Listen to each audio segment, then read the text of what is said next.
بوټي ته جوړ شي دغه رنګ انسان د دنیا په مشکلاتو کې ډوب دی او داسې ډوب دی چې د راوتو تصور هم نه کیږي الله فرمایي په ما سره پناه غواړه څنګه چې د دې تیغې د دې دانې نه او د دې هډوکي نه دا تیغه راوباسمه او دې ته قوت ورکوم طاقت ورکوم دا زرخیزه اونه ګرځوم میوه ورکومه داسې به ستا دا پرېوتې حالت چې دی دا به سازګار کړمه او تا ته به قوام او دوام درکړم او ته داسې وایه قل اعوذ برب الفلق یا مفسرین لیکي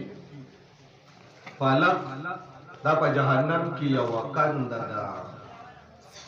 خطرناکه ده عذاب کنده ده او دا ظاهره خبره ده چې دا جهنم الله جوړ کړی دی او د دې کندې مالکم الله دی نو ته داسې ووایه چې زه پناه غواړم په رب د فلک سره په هغه ذات سره چې دا دومره عظیم و شان جهنم کنده تیار کړی دی په هغه ذات سره زه څه غواړم پناه او اکثر مفسرین د فلک معنا سبا کوي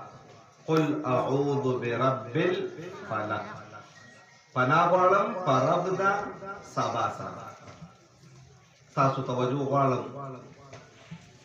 دې سبا ته فلک ولې وایي سبا ته چې فلک ویلې شوی دی د دې وجې نه چې دا تیارو په منځ باندې وشلي او رڼا راشي قل اعوذ برب الفلق